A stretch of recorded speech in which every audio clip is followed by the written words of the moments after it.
नमस्कार मंडळी, मी रुपाली तुमचं स्वागत करते आजच्या एका नवीन ब्लॉगमध्ये. अपेक्षा करते तुम्ही सर्व ठीक असाल आणि स्वतःची काळजी घेत असाल. तर आज खूप दिवसानंतर ग्रीन टी घेत होती मी सकाळी आणि लवकरच उठली होती. आज 15 ऑगस्टसुद्धा आहे आणि जन्माष्टमी उत्सवसुद्धा आहे. तर सकाळ सकाळी म्हटलं चला आपण ग्रीन टी घेऊया, थोडंसं आपल्याला एनर्जी मिळेल. आणि आधी मी डेली ग्रीन टी पियायची, पण मध्ये मध्ये माझी सवय सुटली, तर आता पुन्हा मी हळूहळू प्यायला सुरुवात केलेली आहे. आणि त्यासाठीच मग सकाळी सकाळी मी ग्रीन टी इथे घेतलं.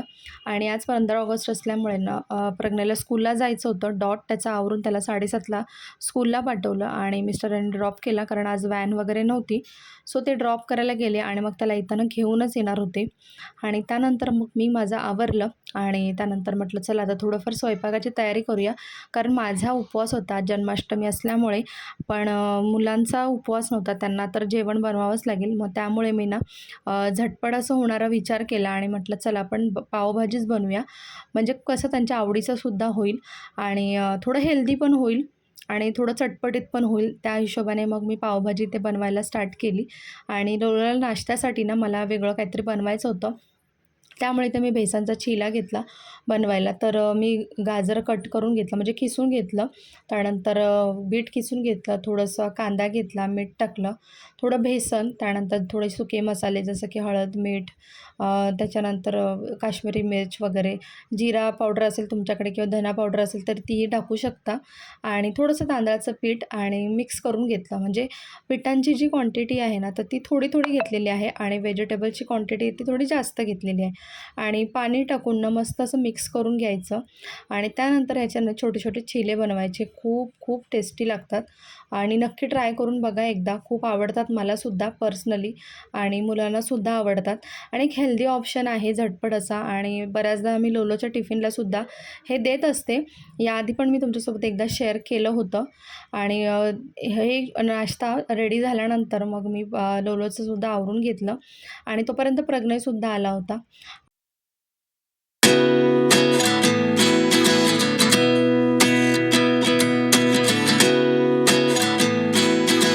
तर आता मुलांना नाश्ता खायला दिला आणि त्यानंतर मग मी ते एका साईडला मशीनसुद्धा लावून घेतली, कारण एक लोड मला लावायचा होता आणि संध्याकाळी माझ्याकडे अजिबात टाईम नव्हता. त्यामुळे म्हटलं चला आपण आत्ताच लावून घेऊया, कारण संध्याकाळी मला खूप सारा स्वयंपाकही बनवायचा आहे. तर पुढे तुम्हाला मी सांगतेच. तर इथे लोड लावून घेतला आणि त्यानंतर मग मी इकडे पूजा वगैरेसुद्धा दाखवते तुम्हाला. छान अशी पूजा झालेली आहे माझी. म्हणजे पूजा वगैरेचं काही मी तुमच्यासोबत शेअर केलं नाही, शूट केलं नाही. तर इथे मस्त अशी देवांची पूजा झाली. आणि इथे लोलो बसला होता बघा टी व्ही बघत, आणि प्रज्ञा वगैरे त्याचे फ्रेंड जे होते ते बाहेर मस्त असे खेळत बसलेले. आणि आता म्हटलं चला बाकीच्या स्वयंपाकाची वगैरे तयारीसुद्धा आपण करून घेऊया. तर आज आहे जन्माष्टमीचा उपवास आणि माझा पण उपवास आहे, मिस्टरांचा पण उपवास आहे आणि त्याचबरोबर स्वातंत्र्य दिनसुद्धा आहे आज. तर दोघांच्या पण तुम्हाला खूप साऱ्या शुभेच्छा. तर आता स्वयंपाकाचं वगैरे थोडंसं मी आवरणार आहे, कारण संध्याकाळी मला पूजा वगैरे मांडायची आहे आणि पुढे मी ब्लॉगमध्ये माझं काम करत तुमच्याशी गोष्टी शेअर करणार आहेत. तर चला आता तुम्हाला दाखवते आधी काय काय तयारी केलेली आहे मी. तर लोलोने पावभाजी वगैरे इतके काही खाल्ली नाही, कारण थोडासा खोकला होता, त्यामुळे त्याला ते खावंसं वाटत नव्हतं. मग त्याच्यासाठी इथे मी पेज बनवायला ठेवली आणि इथे शेवग्याची भाजी जी आहे ती पाण्यात टाकून ठेवली. म्हटलं ती थोडीशी क्लीन होईल. त्याचबरोबर इथे डाळ भिजवली डाळ बनवण्यासाठी, आणि चण्याची डाळ भिजवली पोळ्या बनवण्यासाठी. आणि बाकीचीसुद्धा इथे तयारी करते, म्हणजे जसं की मला संध्याकाळी पूजा मांडायची आहे. तर त्यासाठी लागणारे तांबे पितळेची जी भांडी येतात ती मी एकत्रित करून घेतली परातीमध्ये, म्हणजे ती मला स्वच्छ करायला सोपी जातील. आणि त्यानंतर मग मी ती स्वच्छ करून घेतली. आणि तुम्हाला आता सांगते की दरवर्षी मी माझ्या आईकडे, म्हणजे माझ्या माहेरी गोकुळाष्टमीचा उत्सव करायला नेहमी जाते. आणि जर तिथे नाही गेली तर आमच्या इथे जी मिस्टरांची मावशी आहे तर त्यांच्याकडे गोकुळाष्टमीचा उत्सव असतो. सो तिकडेच आम्ही नेहमी जातो. दरवर्षी मी घरी फक्त देवांची पूजा आणि मंदिरात असलेल्या बालगोपालाची पूजा करून त्याला सजवून वगैरे व्यवस्थित ठेवते, पण पूजा वगैरे काही खाली अशी मांडत नाही. तर फर्स्ट टाईम यावेळेला मी विचार केला की आपण देवाची पूजा मांडूया, जसं आपल्याला जमेल तसं त्या पद्धतीने. तर इथे बघा माझी भाजी होती तर तीसुद्धा उकडून झाली होती. आणि ही भाजी उकडल्यानंतरच छान टेस्टी लागते. डायरेक्ट तुम्ही जर बनवायला गेला तर ती अजिबात टेस्टी लागत नाही आणि शिजलीही जात नाही. तर आता इथे कुकरसुद्धा लावून घेतलेला आहे. थोडीशी अजून मला तयारी करायची आहे, पण झालं असं की मला खाली जायचं आहे आणि पाऊस खूप जोरात चालू आहे, त्याच्यामुळे मी ते जाऊ शकत नाही आहे, अडकली आहे. आता पाऊस थोडा कमी झाल्यानंतरच मला जायला मिळेल, तोपर्यंत मग मी बाकीची स्वयंपाकाची तयारी किंवा मग माझी तयारी म्हणजे मला संध्याकाळी तयार व्हायचं त्यासाठीच्या लागणारी साडी वगैरे सगळं काढून ठेवते. आणि पूजा जी आहे संध्याकाळी 4 वाजताच मांडणार आहे मी आणि पुढे सांगेनच तुमच्याशी डिस्कस करेनच. तिथे संध्याकाळी मी पूजा मांडणी करायला घेतलेली आहे. 4 वाजलेले आहेत आणि संध्याकाळच्याच वेळेला पूजा मांडणी केली जाते. तर मी म्हटलं जसं की माझ्या माहेरी दरवर्षी मी जात असते आणि केव्हा जेव्हा माहेरी जात नाही तेव्हा जी मावशी आहे त्यांच्या घरी आम्ही जात असतो. त्यामुळे कधी मी विचार केला नाही की आपणच घरी पर्सनली पाट वगैरे मांडून आपण पूजा मांडावी वगैरे असा कधी विचार केला नाही. पण यावर्षी ना म्हणजे गेल्या वर्षी जसं की मी सांगितलं की आमच्या चाळीचं आता डेव्हलपमेंट होतं आहे त्यामुळे मग आम्ही तिथून शिफ्ट झालो इकडे बिल्डिंगमध्ये. तर ज्यांच्या घरी सगळा उत्सव वगैरे व्हायचा जन्माष्टमीचा, तर त्या मावशीसुद्धा गावी शिफ्ट झाल्या. त्यामुळे आता इथे आमच्या म्हणजे फॅमिलीमध्ये कोणाकडे जन्माष्टमी नसते. त्यामुळे मग मी विचार केला की चला आपण माहेरीसुद्धा आता हल्ली जायला मिळत नाही जास्त, कारण मुलांचे स्कूल वगैरे ट्युशन सगळ्या वेळा असतात त्यामुळे शक्य होत नाही जाणं येणं. आणि मग त्याच सगळा विचार करून ना मी म्हटलं चला आपण घरीच आपली ना सिंपल अशी देवाची पूजा मांडून घेऊया बाळकृष्णाची. जशी आपण मंदिरात पूजा करतो म्हणजे मंदिरातसुद्धा मी फळं वगैरे फुलं सगळ्या गोष्टी मी ठेवत असते. त्यानंतर बालकृष्णाला सुद्धा सजवत असते. पण तीच गोष्ट आपण पाटावर मांडून केली तर ती अजून छानही दिसेल, चांगलंही वाटेल आणि शेजारची पाजारची आपली लोकं आल्यानंतर किंवा नात्यातली लोकं आल्यानंतर अजून छान वाटेल. असा सगळा विचार करून मग मी यावर्षी ना पूजा मांडण्याची ठरवली आणि मी सांगितलं देवाला की मी सिंपल पद्धतीनेच मांडणार आहे आणि जेवढं मला शक्य होईल, जितके वर्ष शक्य होईल तितके वर्ष मी मांडणार आहे. जर काही अडचण असेल, मला कुठे जायचं झालं, तर मग त्यावेळेला ती करता येणार नाही. असं सगळं मी माझ्या मनातल्या गोष्टी देवासोबत शेअर केल्या आणि त्यानंतरच मग इथे मी पूजा मांडायला घेतलेली आहे. अगदी सिंपल पूजा मांडते. म्हणजे आमच्याकडे ना तांदळाच्या राशीमध्येच बालकृष्णाला ठेवलं. जसं एक बाळ गर्भामध्ये असतं आणि मग त्याचा जन्म झाल्यानंतर ते बाहेर येतं, त्याचप्रमाणे तांदळाच्या राशीमध्ये म्हणजे गर्भामध्ये बालकृष्णाला ठेवलं जातं आणि बाजूने सजवलं जातं. त्यानंतर मग 12 वाजता म्हणजे 12ला 5 मिनटं वगैरे असताना बालकृष्णाचा जन्म केला जातो. त्यानंतर त्याला अभिषेक घालून, दुधा-दह्याचा अभिषेक घालून त्याची पूजा केली जाते आणि त्यानंतर मग पाळणा गायला जातो, आरती केली जाते. अशी सगळी प्रोसेस आहे. तर इथे बघा माझी मांडणी झालेली आहे. मी थोडीफार तयारी केली, प्रिपरेशन केलं, त्यानंतर साडी वगैरे नेसली आणि छान अशी मांडणी करून घेतलेली आहे. तर इथे ना शृंगारासाठी जे काही साहित्य लागणार होतं ते सगळं मी एकत्रितनं तामाणात काढून घेतलं आणि वातावरण बघा कसं झालेलं आहे. सिंपल अशी मांडणी केलेली आहे पूजेची आणि शेजारी पाजारी जे आहेत ओळखीचे आता इथे, तर त्यांनासुद्धा पाया पडायला बोलवले आणि घरातले फॅमिली मेंबर जे आहेत ते सुद्धा येतील. तर माझी एकदम सिंपल पूजा होती. छोटासा मी ना पाळणा आणला होता दादरवरून, तर तोच पाळणा मी ते ठेवलेला. त्याला तर फक्त थोडं सजवून घ्यायचं आहे फुलांनी वगैरे आणि आता ह्यांनाच सांगणार आहे की सजवायला, कारण मला थोडंसं स्वयंपाकाचं अजून शिल्लक आहे तर ते करायचं आहे.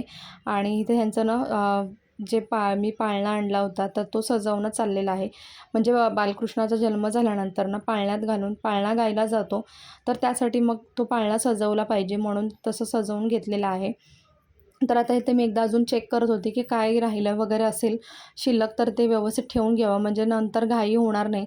कारण माझी पहिलीच वेळ आहे. तसं मी आईला माझ्या खूप वर्षापासून हे सगळं करताना पाहत आलेली आहे. त्यामुळे मला बऱ्यापैकी गोष्टी माहिती आहेत. कारण अगदी लहानपणापासून आमच्या घरी माझ्या माहेरी बाळकृष्णाचा जो उत्सव आहे जन्माष्टमीचा तो केला जातो. त्यामुळे मला सगळ्या गोष्टी बऱ्यापैकी माहिती आहेत. तरीसुद्धा ना इथे मी अजून एकदा चेक केलं. तर आता इथे बालकृष्णाचा जन्म झाला होता. आम्ही त्याला तांदळाच्या राशीमधून काढून घेतलं. त्यानंतर एका तामानामध्ये पाट ठेवून त्याच्यावरती बालकृष्णाला बसवलं आणि ठेवलं म्हणजे आणि त्यानंतर मग दुधाचा, दह्याचा, पाण्याचा म्हणजे पंचामृताचा आणि पाण्याचा त्याच्यावरती अभिषेक केला. मंत्र जे काय असतं तर ते बोलली मी आणि त्यानंतर मग त्याचा छान असा शृंगारसुद्धा केला. म्हणजे मी बालकृष्णासाठी ना थोडे वस्त्र वगैरे आणले होते. त्यानंतर त्याची बासुरी वगैरे सगळं बऱ्याच गोष्टी. ॲक्च्युली बालकृष्णाची जी मूर्ती आहे माझ्याकडे पितळेची ती थोडी छोटी आहे. त्यामुळे ना शृंगार इतका व्यवस्थित मला करता येत नव्हता. तरीसुद्धा मला जसं शक्य झालं, जसं जमलं तसं केलेलं आणि ते मुलांची खूप जास्त गडबड चालली होती. आज असा एक दिवस असतो ना की 12, 1, 2 वाजले ना तरी सगळी लोकं जागी असतात. म्हणजे कुणीही झोपत नाही. 12च्या नंतर जन्म झाल्यानंतर त्याची पूजा करूनच लोकं झोपतात. त्यामुळे आमच्या फ्लोअरवरती सगळी लोकं जागी होती, मुलं जागी होती. त्यामुळे इथे ना बाकीच्या मुलांचीसुद्धा मस्ती चालली होती. तर इथे माझे दीर वगैरेसुद्धा आले होते आणि काही फॅमिलीतले मेंबर आहेत तर ते सुद्धा नंतर आले. शेजारी पाजारी काही जण होते ते पाया पडून गेलीत, काही जण आता नंतर येतील. आणि त्याप्रमाणेच ना जसं आम्हाला जमलं, जसं शक्य झालं, जसं मी पाहत आली आहे, त्याचप्रमाणे ना मी त्याची पूजा केलेली बालकृष्णाची. आणि त्यानंतर मग त्याला पाळण्यात बसवून, आम्हाला पाळणा काही गाता येत नव्हता आणि पाळणे गीत जे असतं ना, तर त्याचं पुस्तकसुद्धा मिळतं. पण ते माझ्या काही लक्षात आलं नाही, कारण अचानक मनात ठरवलं, त्यामुळे ते घेऊनही येता आलं नाही. तर नेक्स्ट इयरला मी नक्की ते घेऊन येईन आणि मी स्वतः गाईन, म्हणजे गाण्याचा प्रयत्न करेन. तर आत्ता सध्या आम्ही टी व्हीवरतीच लावून मग पाळणा जो आहे तो गायला. म्हणजे आम्ही त्याच्यासोबत बोलत होतो आणि इथे माझ्या जावेचं फोटो क्लिपिंग वगैरे चाललं होतं, कारण मला तुमच्यासोबतही शेअर करायचं होतं. आणि त्यानंतर मग इथे आम्हाला आरतीसुद्धा करायची होती. तर आरतीच्यासाठी पण आम्ही तयारी केली आणि पूजेसाठी सुद्धा.